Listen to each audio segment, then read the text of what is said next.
Everyone, welcome to the channel. So this is me Aakriti Singh और आज के इस वीडियो में हम डिस्कस करने वाले हैं कि बीएससी नर्सिंग फर्स्ट सेमेस्टर का एग्जाम के लिए आप जो प्रिपरेशन कर रहे हैं तो उसमें एनाटॉमी एंड फिजियोलॉजी में ऐसे कौन से most basic but important topics आपको सबसे पहले कवर करने हैं जो आपके एग्जाम के पॉइंट ऑफ व्यू से तो इम्पॉर्टेंट है ही, प्लस आपको पूरी एनाटॉमी एंड फिजियोलॉजी मतलब आपका जो कॉन्सेप्ट है उसको बहुत ही ज्यादा उसमें बेटर अंडरस्टैंडिंग के लिए आपको इन टॉपिक्स को जो मैं अभी आज इस वीडियो में बताऊंगी उन टॉपिक्स को पढ़ना और जो उन टॉपिक्स के अंदर सब टॉपिक्स किन जिसपे आपको ज्यादा फोकस करना है उन सारे टॉपिक्स को पहले कवर करना बहुत ज्यादा इंपॉर्टेंट है। ठीक है, तो अगर आप चैनल पे नए हैं तो मैं आपको बता दूं कि अभी थोड़ा मेरा हेल्थ इश्यू है तो थ्रोट कंजेशन ये चल रहा है, तो अगर ऐसा वॉइस टेक्सचर में कुछ डेविएशन देखने को मिल रहा है तो जस्ट इग्नोर दैट। ठीक है,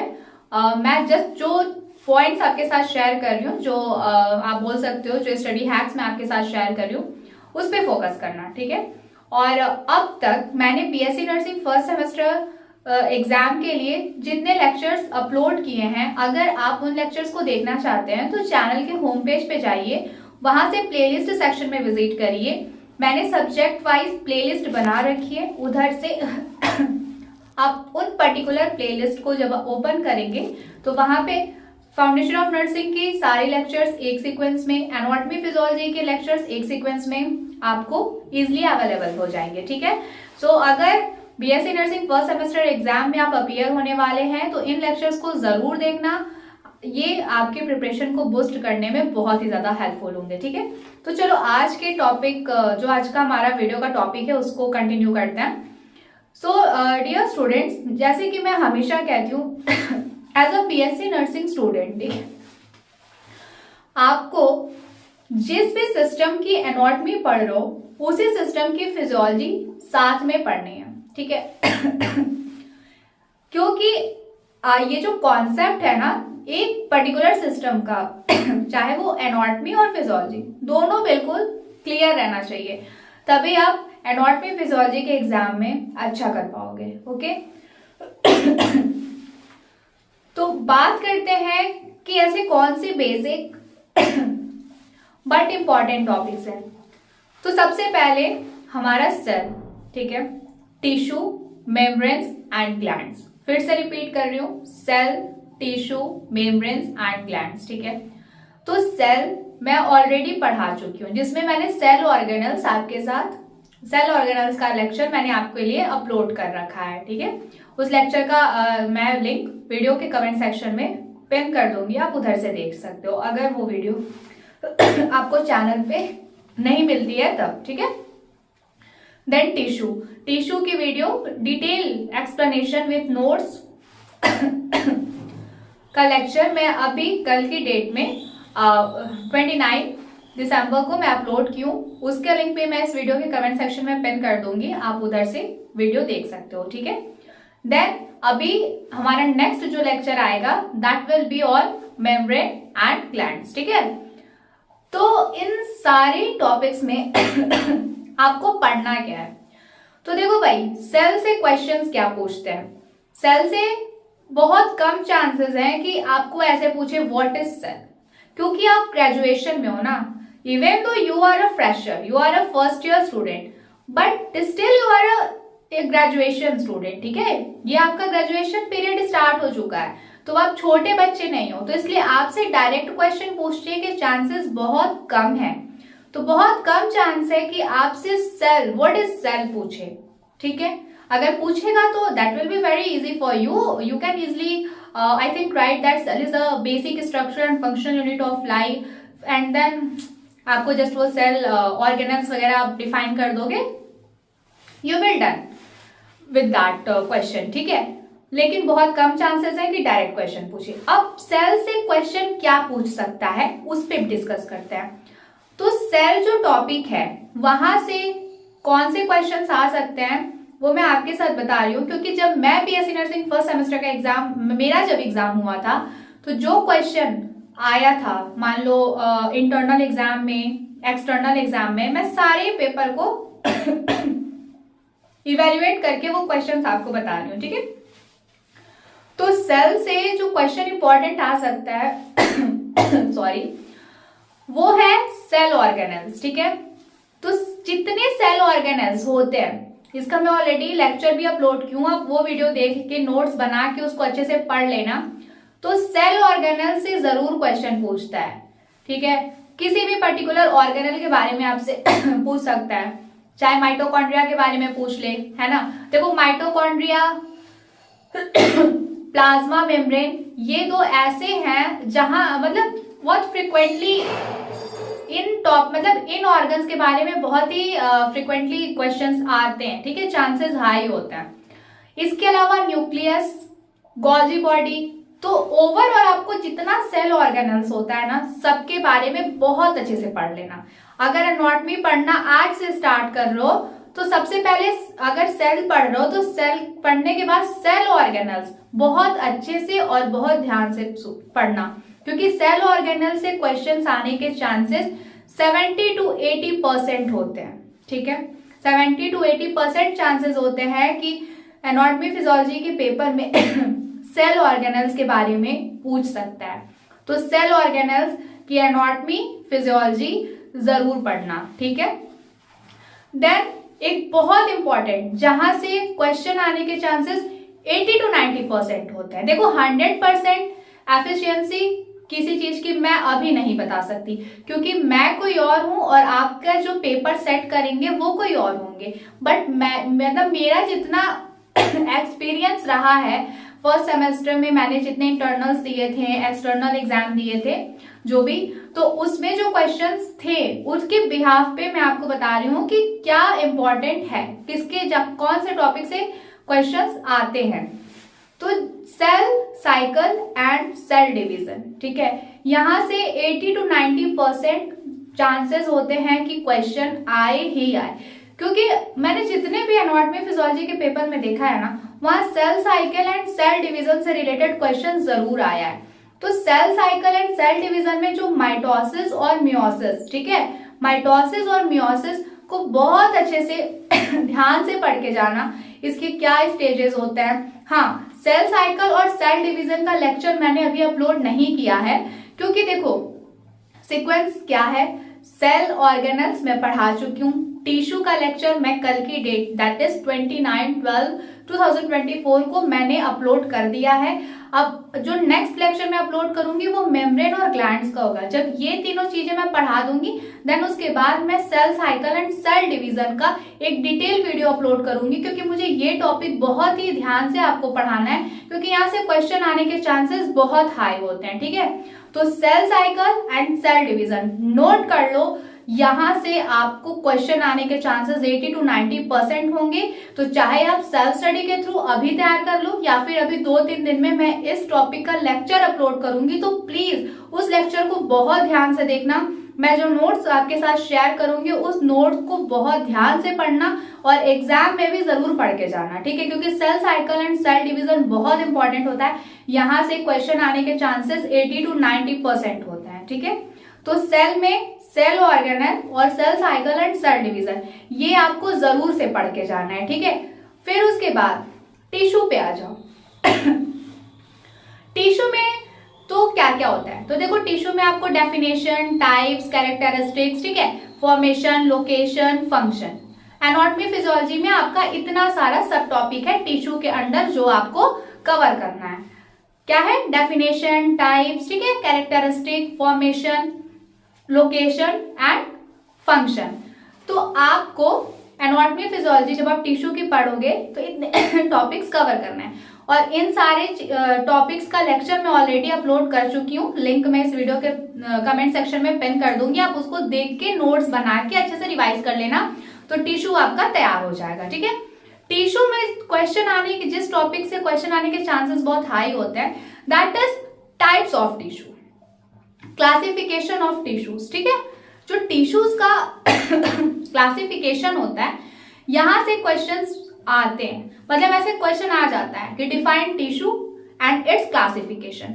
तो टिश्यू तो भाई डेफिनेशन है, आप 2 नंबर में डिफाइन करोगे, लेकिन क्लासिफिकेशन बहुत बड़ा है ना। क्लासिफिकेशन जैसे कि आपका एपिथेलियल टिश्यू, कनेक्टिव टिश्यू, ठीक है, मसल टिश्यू, नर्वस टिश्यू, फिर एपिथेलियल के सब डिवीजन है, कनेक्टिव टिश्यू के सब डिवीजन है, ठीक है, फिर उसके बाद मसल टिश्यू सब उसका सब डिवीजन है, नर्वस टिश्यू। तो आपको पूरा क्लासिफिकेशन बहुत अच्छे से याद होना चाहिए, ठीक है। तो जो मैंने टिश्यू का लेक्चर अपलोड किया है उसमें मैं एक अलग से फ्लो चार्ट ऐड की हूँ, आपके लिए नोट्स में उसमें अपलोड की हूँ, ठीक है। उस लेक्चर में ऑन स्क्रीन मैंने एक flow chart, handmade flow chart आपके साथ शेयर कर रखा है, तो आप उसको जरूर पढ़ना, क्योंकि क्लासिफिकेशन ऑफ टिश्यूज ना बहुत इंपॉर्टेंट है, वहां से क्वेश्चंस आने के चांसेस बहुत हाई होते हैं। ओवरऑल पढ़ना आपको सब है, लेकिन आपको कौन से टॉपिक पे ज्यादा फोकस करना है वो मैं बता रही हूँ आपको, ठीक है। तो क्लासिफिकेशन ऑफ टिश्यू ऐसा समझ लो कि आपके जुबान पे रटी होनी चाहिए, ये टॉपिक एकदम जुबान पे रटा होना चाहिए कि कोई भी पूछे कि भाई टिश्यूज के टाइप्स जरा डिफाइन करना, फटाफट पूरा क्लासिफिकेशन आपके दिमाग में आ जाना चाहिए, ठीक है। तो क्लासिफिकेशन हो गया टिश्यू से। देन पर्टिकुलर टिश्यूज का फंक्शन, पर्टिकुलर टिश्यू का फंक्शन कि एपिथेलियल टिश्यू का क्या काम है, कनेक्टिव टिश्यू का क्या काम है, मसल टिश्यू का जो क्लासिफिकेशन है, हर एक पर्टिकुलर क्लासिफिकेशन जो टिश्यूज के टाइप्स हैं उनका क्या काम है, नर्वस टिश्यू, ठीक है। आपको क्लासिफिकेशन पढ़ना है एंड देन हर एक पर्टिकुलर टिश्यू का फंक्शन पढ़ना है। तो देखो अगर क्लासिफिकेशन और फंक्शन तैयार रखोगे ना तो टिश्यू का स्ट्रक्चर बड़े आराम से लिख लोगे, क्योंकि जो टिश्यू का स्ट्रक्चर और फंक्शन होता है वो दोनों एक दूसरे से कोरिलेटिव है, ठीक है, दोनों एक दूसरे से कहीं ना कहीं सिमिलर है। तो अगर एक टॉपिक पढ़ोगे तो दूसरा अपने आप तैयार हो जाएगा। तो ओवरऑल आपको बच्चा पढ़ना सब है, लेकिन फोकस कहाँ कहाँ करना है वो मैं बता रही हूँ, ठीक है। तो सेल में क्या हो गया, सेल ऑर्गेनल, ठीक है, and cell division and cell cycle, that is mitosis and meiosis, आपको बहुत डिटेल में पढ़ना है। देन जब टिश्यू पढ़ोगे तो वैसे टिश्यू में सब कुछ कवर करोगे आप, डेफिनेशन, ठीक है, types, location, formation, function, but इसमें टिश्यू के टाइप्स और टिश्यू के फंक्शंस, बट हर एक पर्टिकुलर टिश्यू का टाइप, मतलब टिश्यू का टाइप और हर एक पर्टिकुलर टिश्यू के टाइप का फंक्शन आपको एकदम अच्छे से क्लियरली याद होना चाहिए। तो टिश्यू में इतनी चीजें बहुत अच्छे से पढ़ना, ठीक है। देन आता है आपका मेम्ब्रेन्स एंड ग्लैंड्स, ठीक है। तो मेम्ब्रेन्स और ग्लैंड्स में देखो यहां से क्वेश्चन आने के चांसेस बहुत कम होते हैं, मतलब हर साल जो क्वेश्चन पेपर का पैटर्न है वो चेंज हो सकता है। लाइक इस बार मान लो सेल से आया तो अगली बार मेम्ब्रेन से एक्सेस आ सकता है, बट अब तक मैंने जितने पेपर्स देखे हैं उसमें मेम्ब्रेन और ग्लैंड से क्वेश्चन थोड़े कम पूछे जाते हैं, बट इट डजंट मीन कि आपको पढ़ना ही नहीं है, आपको पढ़ना है, ठीक है। तो इसमें आपको क्या चीज पढ़ के जानी है, तो देखो इसमें इसका मैं अभी कल आपके साथ एक अच्छा लेक्चर विथ नोट्स शेयर करूंगी, उसको देख के नोट्स बना के पढ़ लेना। तो उसमें देखो होता क्या है कि मेम्ब्रेन में आपसे ग्लैंड्स के बारे में पूछ सकता है, ठीक है, और मेम्ब्रेन में दो ही मेम्ब्रेन के बारे में डिटेल में पढ़ना है, that is epithelial membrane and connective tissue membrane, ठीक है, epithelial membrane and connective tissue membrane. तो मैंने आपको बताया है ना कि टिश्यू में आपको टिश्यू के टाइप्स और हर एक टाइप के टिश्यू का पर्टिकुलरली फंक्शन आपको बहुत ध्यान से पढ़ना है। तो जब आप टिश्यू वाले चैप्टर में उसके टाइप्स और हर एक पर्टिकुलर टाइप का स्पेसिफिक फंक्शन पढ़ लोगे, तो जब आप इधर मेम्ब्रेन और ग्लैंड्स में पढ़ेंगे, ठीक है, मेम्ब्रेन और ग्लैंड्स में जब मेम्ब्रेन वाले सेक्शन में आप एपिथेलियल मेम्ब्रेन और कनेक्टिव टिश्यू मेम्ब्रेन के बारे में पढ़ेंगे, तब आपको कॉन्सेप्ट बहुत ही आसानी से क्लियर हो जाएगा और सब कुछ याद हो जाएगा, ठीक है। और ग्लैंड्स में आपको वैसे तो बहुत सारे ग्लैंड्स, बट फोकस आपको एक्सोक्राइन ग्लैंड और एंडोक्राइन ग्लैंड पे करना है। सारे ग्लैंड्स याद हो जाए तो वेल एंड गुड, इससे अच्छी बात तो कोई हो ही नहीं सकती। बट जैसे कभी कभी होता है ना कि बहुत ज्यादा बर्डन हो रहा है तो कुछ टॉपिक्स मिस हो जा रहे हैं, तो चलो एक दो टॉपिक मिस हो गए तो वो कंपनसेट हो सकता है, लेकिन जो टॉपिक्स मैं बता रही हूँ वो टॉपिक प्लीज मिस मत करना, इन टॉपिक्स को जरूर से पढ़ना, क्योंकि इन टॉपिक से क्वेश्चंस आने के चांसेस बहुत हाई होते हैं। तो मेम्ब्रेन में दो membrane, that is the epithelial membrane and connective tissue membrane, आपको बहुत ध्यान से पढ़ना है, ठीक है। और ग्लैंड में अगर आप बाकी ग्लैंड्स को भूल भी जाते हो तो ठीक है, 0.5% के लिए उसको कंपनसेट कर लेंगे, बट एक्सोक्राइन ग्लैंड और एंडोक्राइन ग्लैंड के बारे में आपको डिटेल में पढ़ के जाना है, ठीक है। तो सेल, ठीक है, cell cycle and division, tissue, membrane and glands, ठीक है। तो मतलब मेम्ब्रेन और ग्लैंड्स को एक में ही हम कंसीडर कर रहे हैं, अलग अलग नहीं कर रहे हैं। तो इन 4 basic but most important topic में आपको क्या चीजों पे बहुत ज्यादा फोकस करना है, मैं एक बार दोबारा से कंक्लूड करती हूँ, प्लीज ध्यान से सुनना। सेल में आपको सेल ऑर्गेनल्स के बारे में बहुत अच्छे से पढ़ना है, ठीक है। सेल ऑर्गेनल्स की anatomy as well as physiology. Cell organelles क्या होता है वही, ठीक है। सेल ऑर्गेनल्स का मैं ऑलरेडी वीडियो अपलोड कर चुकी हूँ, आप लिंक कमेंट सेक्शन में पिन है, उधर से देख लेना।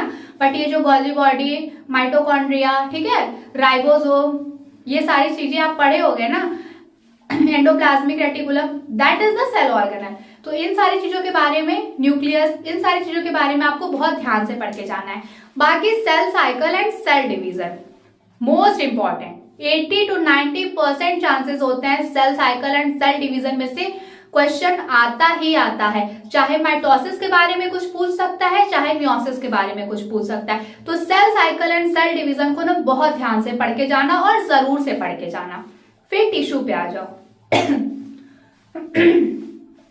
टिश्यू में क्या है, देखो वैसे तो आप टिश्यू में सब पढ़ोगे, लेकिन टिश्यू में टिश्यू के टाइप्स, ठीक है, पूरा अच्छे से classification, epithelial, connective, muscle tissue, nervous tissue, और इनके जो सब क्लासिफिकेशन है वो ऑलरेडी मैं बहुत अच्छे से पढ़ाई हूँ। ये लेक्चर कमेंट सेक्शन में पिन कर दूंगी, देख लेना।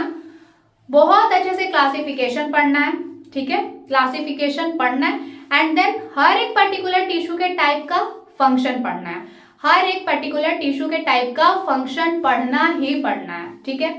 और जब फंक्शन पढ़ लोगे और टिश्यू का टाइप पढ़ लोगे तो उसका लोकेशन, स्ट्रक्चर, ये सब चीजें याद करना आपके लिए आसान हो जाएगा, ठीक है। फिर आ जाओ मेम्ब्रेन एंड ग्लैंड्स पे। तो देखो मेम्ब्रेन और ग्लैंड से क्वेश्चन आने के चांसेस बहुत कम होते हैं, बट जो इम्पोर्टेंट है इसमें, मेम्ब्रेन्स में दो ही मेम्ब्रेन के बारे में आपको पढ़ना है, that is the epithelial membrane और कनेक्टिव टिश्यू मेम्ब्रेन, ठीक है। तो जब आप टिश्यू वाले चैप्टर में क्लासिफिकेशन बहुत ध्यान से पढ़े रहोगे तो वहां से आपका एपिथेलियल और कनेक्टिव टिश्यू बिल्कुल क्लियर रहेगा। तो जब आप इधर मेम्ब्रेन में एपिथेलियल मेम्ब्रेन और कनेक्टिव टिश्यू मेम्ब्रेन के बारे में पढ़ेंगे तो आपका कॉन्सेप्ट बहुत आसानी से क्लियर हो जाएगा। तो मेम्ब्रेन में आपको एपिथेलियल मेम्ब्रेन और कनेक्टिव टिश्यू मेम्ब्रेन का पढ़ के जाना है। इसका लेक्चर अभी मैं अपलोड करूंगी 1-2 दिन में, आप वहां से वो लेक्चर देख के नोट्स बना के उसको रिवाइज कर लेना, ठीक है। और बाकी ग्लैंड्स में जितने भी ग्लैंड्स हैं मैं लेक्चर में बताऊंगी, बट इन केस अगर आपको सारे ग्लैंड्स नहीं याद होते हैं तो आपको 2 बहुत इंपॉर्टेंट ग्लैंड्स पढ़ के जाना है, that is exocrine gland and endocrine glands, ठीक है। इतना चीज आपको स्टार्टिंग में जरूर पढ़ना है। मान लो अगर आप एनाटॉमी फिजियोलॉजी की preparation BSc nursing first semester exam के लिए अभी पढ़ना स्टार्ट किया तो सबसे पहले इतने टॉपिक्स को कवर करो, ठीक है। अगर इतने टॉपिक्स को कवर कर लोगे तो बाकी के जो एनाटॉमी फिजियोलॉजी के यूनिट्स हैं, जब आप सिस्टम्स के बारे में पढ़ोगे, ऑर्गन सिस्टम के बारे में पढ़ोगे तो वो कॉन्सेप्ट को समझना बहुत ईजी हो जाएगा, ठीक है। सो मेरे अकॉर्डिंग स्टार्टिंग में जो basic but most important topics थे वो इस वीडियो में मैंने आपको बताया है। ये आपको यूजफुल लगा या नहीं लगा, या फिर कोई डाउट आया इसको समझने में, तो मेरे को कमेंट सेक्शन में जरूर बताइएगा आप, और मैं contact detail that is the Gmail and Instagram ID mention कर दूंगी, उधर से भी आप मेरे को कॉन्टैक्ट कर सकते हैं, ठीक है। सो ऑल द बेस्ट, अच्छे से पढ़ाई करो और बिल्कुल भी डरना नहीं, ठीक है, कि अरे यार फैब में एग्जाम है। तो हाँ, जो बच्चे उत्तर प्रदेश स्टेट से हैं उन बच्चों का फर्स्ट सेमेस्टर का एग्जाम फैब एंड में मोस्ट प्रोबेबली कंडक्ट हो जाएगा, क्योंकि सर्कुलर रिलीज हो चुका है। बाकी स्टेट के बच्चों का एग्जाम भी 1-2 महीने के आई थिंक गैप पे हो जाएगा, ऑलमोस्ट कंडक्ट हो जाएगा। तो प्रिपरेशन कंटिन्यू रखो, ठीक है। और सिलेबस देख के बिल्कुल मत डरना, मैं हूं इधर, ठीक है। मैंने बोला है कि मैं जैन 31 या फिर फैब के 1st या 2nd वीक तक पूरा सिलेबस कवर करा दूंगी, foundation of nursing anatomy physiology का, ठीक है, तो मैं करा दूंगी। बाकी आपका सोशियोलॉजी साइकोलॉजी बच जाएगा। तो इन केस अगर मैं लेक्चर अपलोड नहीं कर पाती हूँ तो मैं आपको free of cost note provide कर दूंगी, आप उधर से पढ़ के एग्जाम दे देना। सोशियोलॉजी साइकोलॉजी के लिए बहुत ज्यादा परेशान होने की जरूरत नहीं है। अभी आप foundation of nursing and anatomy physiology पे ज्यादा फोकस करो। अगर ये सब्जेक्ट आप तैयार कर लेते हैं तो साइकोलॉजी सोशियोलॉजी आप एक हफ्ते भी अगर अच्छे से पढ़ लोगे तो भी तैयार हो जाएगा, ठीक है। Okay so students, this is all about today's video useful लगी तो चैनल को सब्सक्राइब जरूर करना, ठीक है, और बेल नोटिफिकेशन जो है उसको ऑन कर लेना जिससे अपकमिंग लेक्चर्स की सारी नोटिफिकेशन आपको मिलते रहे। तो पढ़ाई करते रहो, विंटर्स है तो अपना ध्यान अच्छे से रखना, ठीक है, बीमार नहीं पड़ना क्योंकि एग्जाम की प्रिपरेशन करनी है। और अपना ध्यान रखो, अच्छी नींद लो, टेंशन फ्री होके पढ़ाई करो, मन लगा के पढ़ाई करो, अच्छा डाइट रखो, अपनी मेंटल हेल्थ, अपनी फिजिकल हेल्थ, अपनी सोशल हेल्थ का ध्यान रखो, ठीक है। सो जल्दी मिलेंगे एक नए वीडियो में एक नए लेक्चर के साथ। Thank you so much for watching this video और चैनल को सब्सक्राइब करना मत भूलना।